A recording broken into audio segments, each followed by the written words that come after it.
साहब, वास्तविक प्रतिबिंब जो होगा इसमें वस्तु हमेशा सीधा बनता है, हमेशा सीधा बनेगा एकदम। जैसे अपना आप चेहरा देखिए, आप ऐनक में ऐसे चेहरा देखिएगा, जैसे आप हैं खूब बढ़िया, इधर कान उन बढ़िया, आँख हो सब आपका सीधा दिखाई देगा। लेकिन जो आपका काल्पनिक प्रतिबिंब बनता है उसमें उल्टा दिखाई देता है। अब देखिए, वास्तविक प्रतिबिंब को पर्दे पर प्राप्त किया जा सकता है, इसको हम पर्दे पर प्राप्त कर सकते हैं। लेकिन जैसे प्रोजेक्टर, जो प्रोजेक्टर चलता है वास्तविक प्रतिबिंब का उदाहरण है। आप प्रोजेक्टर देखे हैं, एक पर्दा व्हाइट कलर का टांग दिया जाता है और उसके सामने से प्रकाश की किरणें उस पर भेजी जाती है और उस पर वो पूरा क्या बनता है, चित्र बनता है। एक और बात मिलाइएगा कि उस लाइट में जो व्यक्ति आता है और जाता है ना, उसका भी फिगर उसमें आ जाता है। समझ में आ गया कि नहीं? तो प्रोजेक्टर आपका अच्छा उदाहरण है वास्तविक प्रतिबिंब को समझने के लिए। तो इसको पर्दे पर प्राप्त कर सकते हैं, प्राप्त कर सकते हैं, और इसको पर्दे पर प्राप्त नहीं कर सकते। ये हमेशा वास्तविक होता है, ये हमेशा काल्पनिक। वास्तविक करने का मतलब हमेशा वस्तु इसमें सीधा रहेगा जबकि इसमें उल्टा रहेगा, और वस्तु को पर्दे पर प्राप्त भी नहीं कर सकते। तो हम क्या समझे, प्रतिबिंब क्या है? प्रतिबिंब क्या है हम समझे, किसी बिंदु स्रोत से आती प्रकाश की किरणें दर्पण से परावर्तन के बाद जिस बिंदु पर मिलती है या मिलती हुई प्रतीत होती है उसे प्रतिबिंब कहते हैं। लंबा चौड़ा डिफिनेशन तो हम याद कर लिए, लेकिन समझे क्या? उदाहरण के तौर पर समझिए कि आप ऐनक में अपना मुंह देखिए, देखें वो प्रतिबिंब हो गया आपका। वो क्या हो गया? प्रतिबिंब। प्रतिबिंब होगा है समझ में? समझ में भी तो आना चाहिए कि प्रतिबिंब क्या है। दर्पण में हम अपना चेहरा देखते हैं तो दर्पण के अंदर जो चेहरा हमारा दिखाई देता है वो हमारा प्रतिबिंब है। समझ में गया? अब प्रकाश के विपरीत दिशा में जो हमारा बनता है वो छाया है। क्लियर हो गया?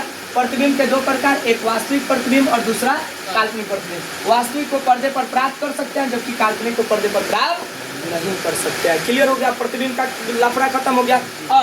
अब एक बात समझिएगा, अब सबसे पहले आप अच्छे से समझिए, दर्पण के दो प्रकार होते हैं। एक होता है समतल दर्पण, एक होता है समतल दर्पण और एक होता है गोलीय दर्पण। ठीक है? और एक क्या होता है भाई साहब?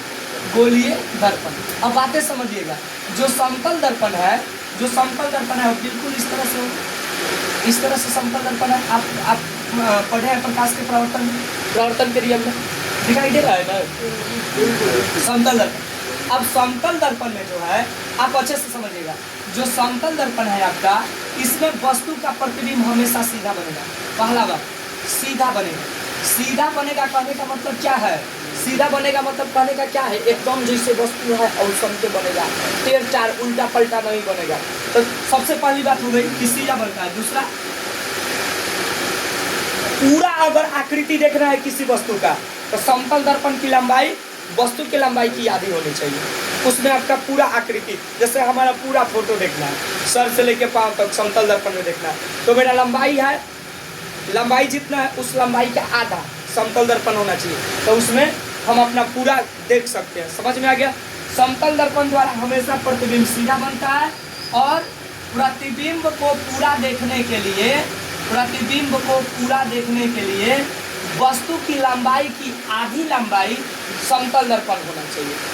वस्तु को अगर थीटा डिग्री से घुमाएंगे तो वस्तु 2 थीटा से घूम जाएगी। समतल दर्पण में याद रखिए, वस्तु को अगर मान लीजिए यहाँ पर थीटा डिग्री से घुमा रहे हैं, कोण में थीटा डिग्री से, तो वस्तु 2 थीटा से घूम जाएगी, यानी थोड़ा उससे बड़ा दिखाई देगी।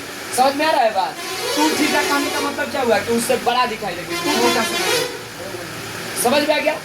क्लियर हो गया? तो ये समतल दर्पण द्वारा प्रतिबिंब की बड़ी विशेषता है। प्रतिबिंब देखने के लिए मान लीजिए आपका हाइट 5 फीट है तो 2.5 फीट का समतल दर्पण, 2.5 फीट का समतल दर्पण होना चाहिए। आपका लंबाई 5 फीट का है तो उसमें 2.5 फीट का समतल दर्पण होना चाहिए। क्लियर हो गया बात?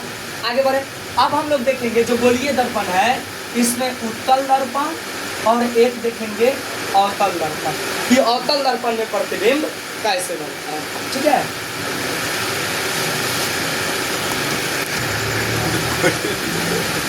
अवतल दर्पण में प्रतिबिंबों का बनना, जरा ध्यान दीजिएगा भाई साहब। अवतल दर्पण में प्रतिबिंबों का बनना समझते हैं बिल्कुल अच्छे से। यही हमारा अवतल दर्पण होता है। आप देख रहे हैं इसकी बाहरी सतह तले की होती है। ये हमारा अवतल दर्पण है, ये अवतल दर्पण है। एक मिनट, एक बात पढ़ लिया जाए पहले। अवतल दर्पण में प्रतिबिंब पढ़ने से पहले कुछ बात याद कर लिया जाए। वो बात हमें एकदम याद कर लेंगे ना, तो हमारा ना एकदम क्लास ना परफेक्ट जाएगा। इसको भी हम थोड़ा मिटा देते हैं, इसको भी मिटा देते हैं, और हम देखते हैं दर्पण से संबंधित परिभाषिक तत्व